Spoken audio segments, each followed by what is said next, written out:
If you have your Bibles, go to the book of Romans, chapter 2. We covered some of Romans 1. We begin to get into Romans 2. And we're going to continue on in Romans 2. And we might be in Romans for a while because I believe it is a powerful book. But I also believe it's a misunderstood book when it comes to theology. And so if you are looking to share this with your friends, or you're looking to go back and if you miss one in this series, all of them will be listed on Facebook under our live videos. And so tonight is Romans part 2, and this is called The Filter of Light. And Sunday will be part 3, on and on and on. So I want you, if you want to be able to go back, if you miss one, you want to fill in the blanks, because we're going to be kind of going in chronological order, not chronological order, but the order of the books together.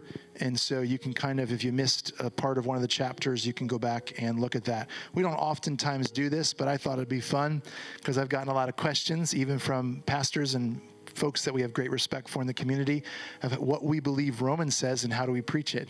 And so I said, I'll preach Romans. Come on, bring Romans. So we started to dive into the book of Romans, because if we believe that Jesus paid it all on the cross and that he finished it and that it is indeed finished and that the gospel is good news, how many of you understand that it's that way from Genesis to Revelation? Come on. Even in the Old Testament, it is the precursor, it's the prophetic shadow of what is to come in Jesus. And so surely a book written to just that, the Romans, the Gentiles, those in Rome, as we set up on Sunday, we talked a little bit about what Paul believed was his mandate. It said that he believed that God called him to be the official announcement of the goodness of God to mankind. That's what he said as he started the book of Romans, to write to those in Rome, the Gentiles there. And so as we dive into this book, I believe that the message of the good news of the gospel is here too. Come on. How many of you know God's not schizophrenic? He's not multiple personalities. He doesn't love you in one book and forgive you in one book and condemn you in the next. And so if you read something that doesn't line up with what you know about him, you need to read it in context, because I promise you there's nothing in here that contradicts itself. Amen? God's not confused. That's a good point for you to turn to your neighbor on. Say, God is not confused. See, Pastor Dan, he gets confused sometimes, but God is not confused. So you don't have it on the screen. I apologize for that. This is the first time in a long time. It just slipped my mind. But I do want to read this to you. If you have your Bibles, Romans chapter 2, we're going to start in verse 12 and go to 16, and then I'm going to pause there and switch to the mirror. And then we're going to go on and pick up in verse 19 through 29. So we're going to cover a bunch of Romans 2 today. For all who have sinned without the law will also perish without the law, and all who have sinned under the law will be judged by the law. For it is not the hearers of the law who are just before God, but the doers of the law will be justified. This sounds a little like what? Sounds like God's asking us to be doers of the law. So let's look into it. Verse 14, for when Gentiles who do not have the law do instinctively the things of the law, these, not having the law, are a law to themselves. In that they show the work of the law written in their hearts. Their conscience bears witness, and their thoughts alternatively accusing or else defending them. On the day when, according to my gospel, God will judge the secrets of men, the key I want you to see here is through Jesus Christ. Through Jesus Christ. Now, I want to read this to you in the mirror. It's not on the screen, but I want you to, I'll repeat myself a couple times so we can hear this. But it says this, and it doesn't sound like good news when we hear this, but it is the reality and why we so desperately need Jesus. It says, ruin and self-destruction are the inevitable results of sin. That's a happy scripture, isn't it? Whether someone knows the law or not. So Paul's writing to them, and the reason he's saying this is because most of the people he's writing to are Gentiles, which means they don't know the Jewish law. They don't know those, we now call them scriptures in the Old Testament that describe the Mosaic law. They don't know what the law is. And so he's saying to them, listen, whether you know the law or not, whether or not you formally know the law or not, if you are sinning, there is ruin and self-destruction that are inevitable consequences to your sin. Now, this doesn't sound anything like I've been preaching, but hang with me, okay? He's telling them, whether you know the law or not, your, for lack of a better term, your ignorance of the law is not an excuse for you to sin, because sin leads to ruin and destruction. Then it says, righteousness is not a hearsay thing. It is faith-inspired practical living, giving new definition to the law. Thank God for righteousness through Christ, but we're going to get to that. For even a pagan's, this is verse 14, even a pagan's natural instinct will confirm the law to be present in their conscience, though they have never heard about Jewish law. Thus they prove to be law unto themselves. So even without being Jews that have read the law or learned the law from the local rabbi, but read it as a child, it says that even pagans, even Gentiles, know or have, I'm going to break this down a little bit for you, have some sort of set of moral code in their mind, the difference between right and wrong. It's hard to find somebody that thinks running over an old lady while she's crossing the street is right. Right? Doesn't matter if they go to church, they haven't gone to church, they went to school, they were raised by animals. It doesn't matter. We inherently inside of us have the law, the moral code of justice inside of us. When somebody's ripped off, it doesn't take mom and dad raising you right to go chase down the guy that just stole that old lady's purse. We see an injustice inside of us. We realize that something needs to be done about that injustice. Inside of our minds, we know right from wrong, whether you were raised right or you were raised wrong or you were in church or you weren't in church. Inside, you have the law. Now, the consequence of that is that we have the law, and therefore we become the law unto ourselves, which means we live in a life where we are constantly judging ourselves according to this moral set of code, this moral set of principles, this moral code, this idea of right and wrong. And we actually begin to limit ourselves based on the law that we've allowed to be how we judge who we are. So people come to church for the first time, I already need to begin to break them out of that law mindset. It could be their first time stepping in the doors of a church. I already need to break them out of that law mindset. They weren't taught it in church. Where did they get it from? It's written inside of you. You already have this inside of you. It is something that Jesus knew, whether you were a Jew or Gentile, he would need to come and he would need to overcome and he would need to pay the price and the penalty of what we were all justly deserved because of the law and our inability to keep it. Verse 15. This is going to get happy, I promise. The law is so much more than a mere written code. Its presence in human conscience, even in the absence of the written instruction, is obvious, condemning or commending personal conduct. Now, I want to, sometimes I'm sweet, kind, and wonderful, Pastor Dan, and sometimes I'd like to take out my shotgun and shoot one across the bow. I'm fixing to shoot one across the bow, okay? Not just for all of you, but anyone who listens and pays attention online. We do not... Camera back there. Zoom in close, Donnie. Come on. We do not have to teach people. We do not need to take our time and our energy as believers, as pastors, as teachers, as friends to remind people of their sin. Let me read this to you again. The law is so much more than a mere written code. Its presence in every human conscience, even in the absence of the written instruction, is obvious.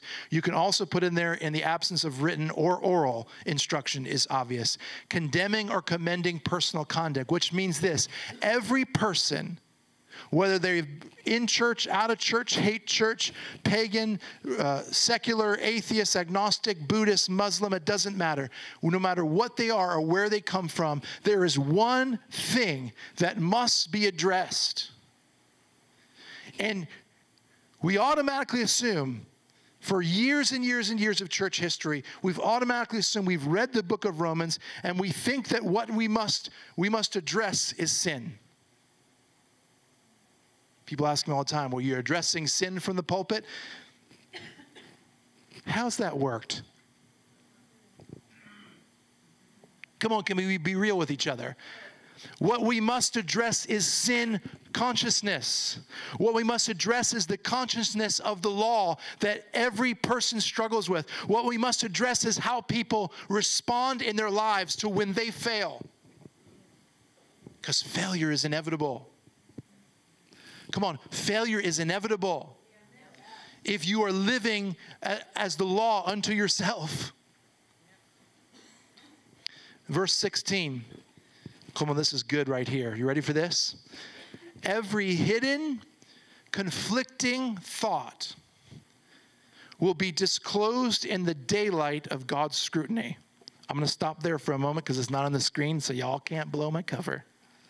When you hear this, you're like, OMG. I better get right now, or God is going to expose in the light my sin. And he is going to allow the world to scrutinize my secrets. And so we've heard sermons over the years, get right with God. Your time is almost up.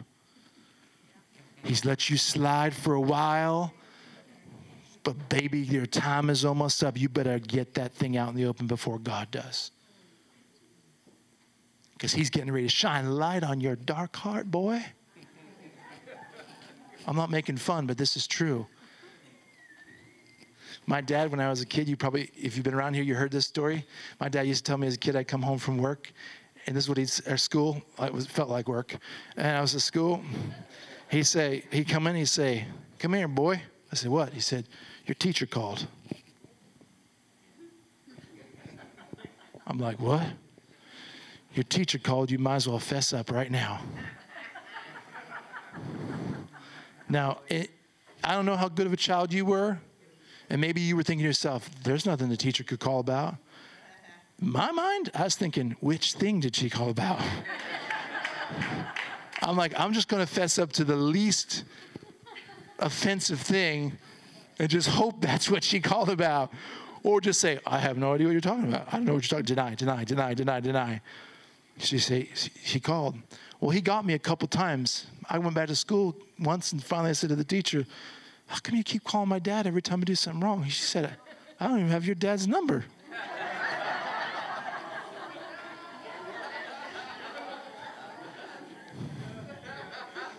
Next time I came in, he said, boy, come here. He said, your teacher called. I said, oh, did she? And what did she say? You might as well tell me. You tell me. I wasn't even in school today. I skipped school. Oh.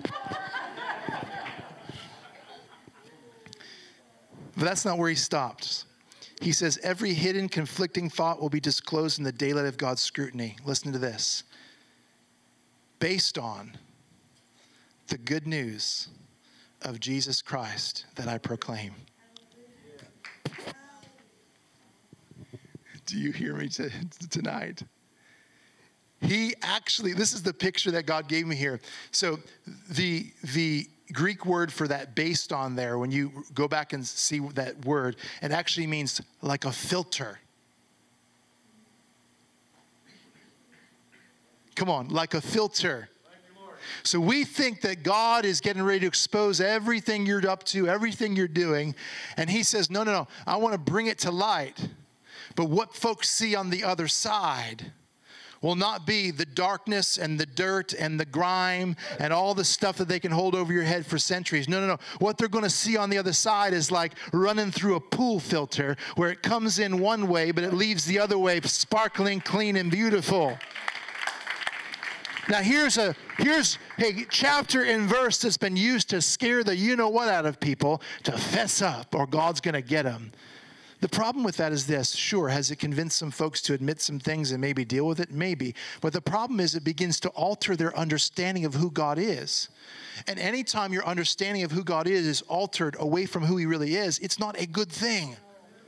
And so we have convinced people that God is out to get them, out to expose them, out to whatever. And I got news for you. Sometimes you expose you, but God's not out to expose you. Do you hear me? Sometimes you make a mistake and folks find things out about you, but God did not orchestrate your lies or your mess or your shame or your failure being brought to light to teach you a lesson. As a matter of fact, God's interested in covering you. Not the world discovering you. He wants to cover. He wants to cover and filter through what Jesus has done. Why? Well, it starts out in verse 12 saying, hey, there's self-destruction, there's ruin coming to you if you break the law. And then he says, yeah, all that's there. But let me tell you what happens to ruin and self-destruction when it's filtered through the man who took ruin and self-destruction upon himself. It doesn't pass through the filter of Jesus. And what comes out on the other side is not ruin and self-destruction. Now, some of you have been carrying around burdens and secrets and lies, and you've been carrying around all sorts of stuff inside of you for years and years and years, thinking, I need to tell somebody, I need to do something, I need, and it's caused anxiety and fear and worldly, yeah, that too, worry and helplessness and all sorts of stuff, thinking that God was going to expose you. And I couldn't believe it today when I began to just go naturally to the next couple of verses in Romans that I began to read this. It was like, God was like, check this out. I'm not after that. Because sure, when you break the law, these are your consequences. But the consequence of you breaking the law has already been taken upon Jesus. And when I reveal it in the light, I do it based on the proclamation of the goodness of God and what Jesus has done. Do you see that picture? So it's like all the stuff tries to get through, and all that can get through is Jesus in you. Come on. If you're 10% Jesus and 90% mess, guess what gets through? 100% Jesus. Come on. Everyone's like, I hope he doesn't think I have a secret. So if I clap really loud, will he think I have a secret? Listen, the people that look like they don't have secrets, they got the most secrets. Come on. Everyone's looking around. Like, how do I look like I don't have a secret? Because I don't want him to think it's me, all right? No, the reality is this. When he filters who you are and what you've done, he always filters it through what Jesus has done to remove the penalty. So all that's able to make it through on the other side is not Dan the this or Dan the that or Bob this or Bob that. It's Dan, this priest, the royal priest, the son, come on, the called, the anointed, the positioned. That's all that can get through the filter of Jesus. Come on, does that make sense tonight? I'm going to run through this. It actually says this in this verse. It says, the ineffectiveness of good intentions and self-discipline to produce lasting change will be exposed as worthless. I'm going to say that again. The ineffectiveness of good intentions and self-discipline to produce lasting change will be exposed as worthless in contrast to the impact of the message of Christ's death and resurrection, as representing mankind's death and new birth as our ultimate reference to our redeemed identity and innocence. Whew. We think we're going to change it with self-discipline. Because no doubt, whether you've been taught it or not, we have that built inside of our brains. And we are the law unto ourselves. So we are our judge, and we are our juror, and we are our executioner. We do it ourselves. We commit an offense, and now we know we have to pay a price. We do. And so we believe that our own self-intentions, our own self-discipline, our own whatever, must be the only thing that will offset the negative thing that we've done in our lives. And most of us waste our lives trying to undo what we've done, and we never actually accomplish what he has set out for us, because we're trying to undo the wrong we've done instead of accepting the grace he's given us through Jesus and realizing that he has paid the price for the ruin and self-destruction, and that he wants you to leave it and forget it. Come on. Leave it and forget it. I oftentimes wonder this, and I do want to continue on here before we leave. I oftentimes wonder, do we think we look sporty carrying around that burden? That's an old term, sporty. It's the gray in my beard here. Some person commented on a picture on Facebook that they saw gray in my scruff. That was a demon rising up in their eyes. It was sunlight. It was the way the sun was hitting it. Right now, it's the way the light is. Look at the lights. Doesn't this look like? I can see gray, buddy. You got gray. No, that's.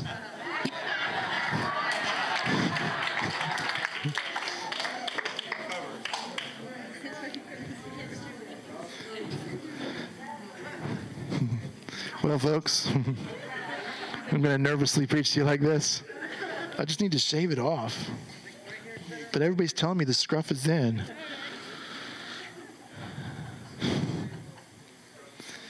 We spend most of our lives, I believe, carrying around this thing because it's like, hey, you want to compare? Look at my mess. Look what I'm trying to overcome. And we build campfires around the war stories of what we've done wrong. And Jesus wants us to leave the campfires. He wants us to check into his heavenly hotel and start living life no longer like a spiritual vagrant, like an orphan.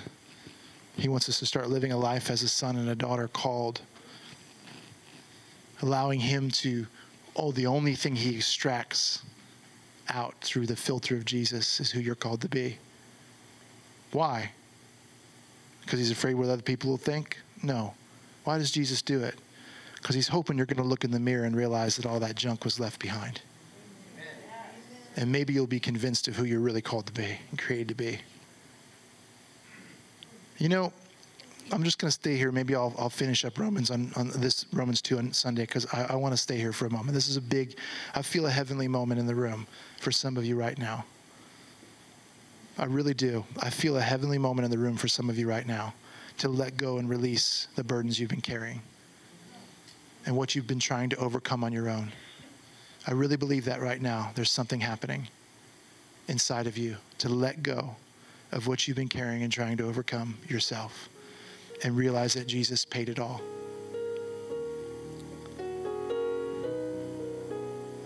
You know, one of the worst things you can go through is allowing your life to be lived according to the judgment of others, the condemnation of others. Some of us have enough condemnation on the inside that when we add to it the condemnation of others, we become so overcome that we forget that we don't have to make penance, like I talked about on Sunday, that we don't have to fix.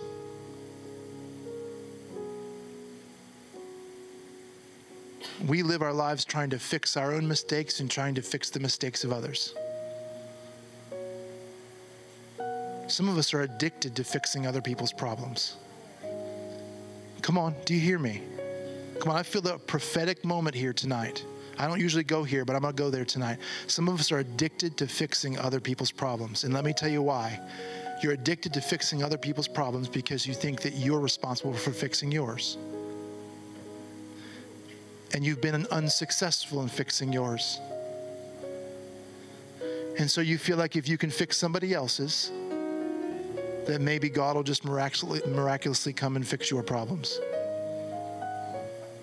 But the reality is, he's already fixed it. It's already been done. And all he can see when he filters you based on the good news of the gospel of Jesus Christ is who you were created and called to be. Some of you right now, as I'm speaking, need to leave behind your sin and mistake and let it be caught in the filter of Jesus. And let the only revelation that you're able to see of yourself and therefore represent to the world is 100% Jesus. 100% pure righteousness. You say, well, what's going to make me give up sinning when you begin to see yourself the way God created you to be? What's going to get rid of my urge to do this or my urge to do that when you begin to see yourself the way God sees you? When you begin to realize your identity. Come on.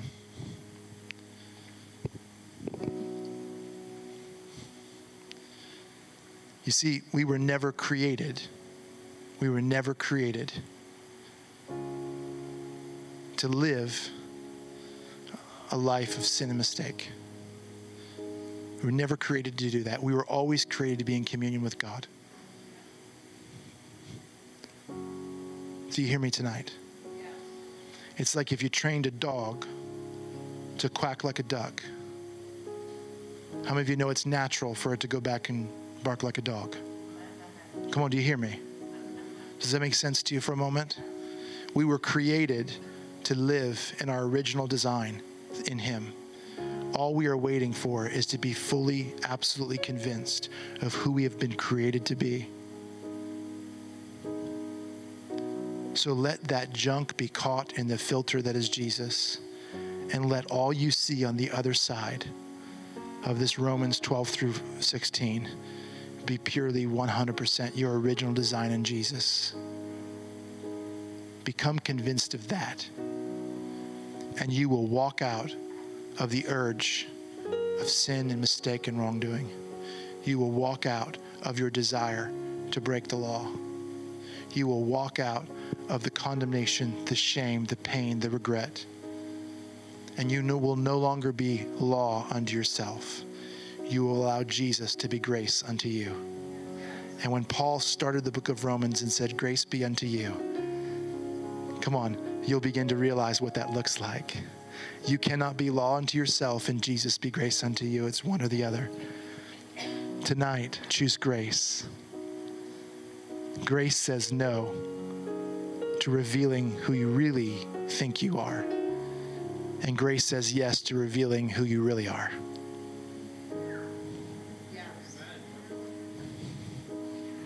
The law says everything must come to light so that we can deal with it, so that we can assess it, so that you can pay the penalty for it.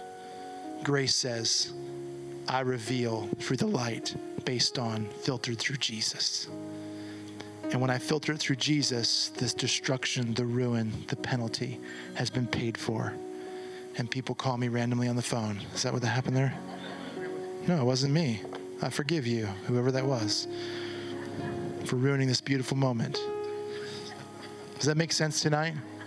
So let's bow our heads as I close tonight. We'll get to verse 19 through 29. Y'all couldn't handle 19 to 29 anyways. It's a doozy, all right? That's good, but it's a doozy. We got through 4 verses. It's going to take us 6 years to get through Romans, all right?